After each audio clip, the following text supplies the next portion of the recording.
Halos 50 na namatay na iba't ibang uri ng sea creatures nakahimlay sa isang fish cemetery sa Dagupan City. Silipin sa report.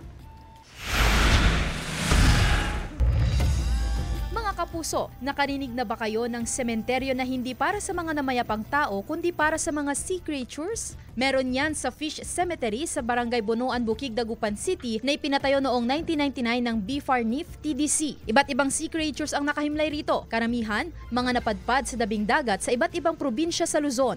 Before kasi wala naman naka-designate pa na area kung saan pwedeng ilibing itong mga to. Kaya since ito yung isa sa center ng before na maluwang, dito nga dinala. So doon, nag-start na doon. Taong 2024 daw noong huling may inilibing dito na false killer whale. Ngayon, nasa 47 threatened at endangered sea creatures na ang nakalibing sa Fish Cemetery. Naisip na ba't kailangan nila nating ilibing? Kasi nga, bawal nga kainin yung mga meat nito.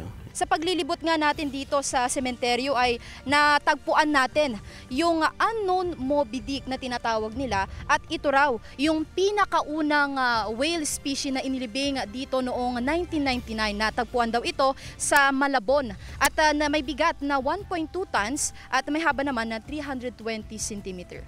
Dahil kay Moby Dick, naisipan ng ahensya na gawin itong awareness campaign para sa mga tao at ipaalalang bawal ang paghuli sa mga sea creatures na ito. Pupunta nagtuli ng mga mag-aaral na natin. So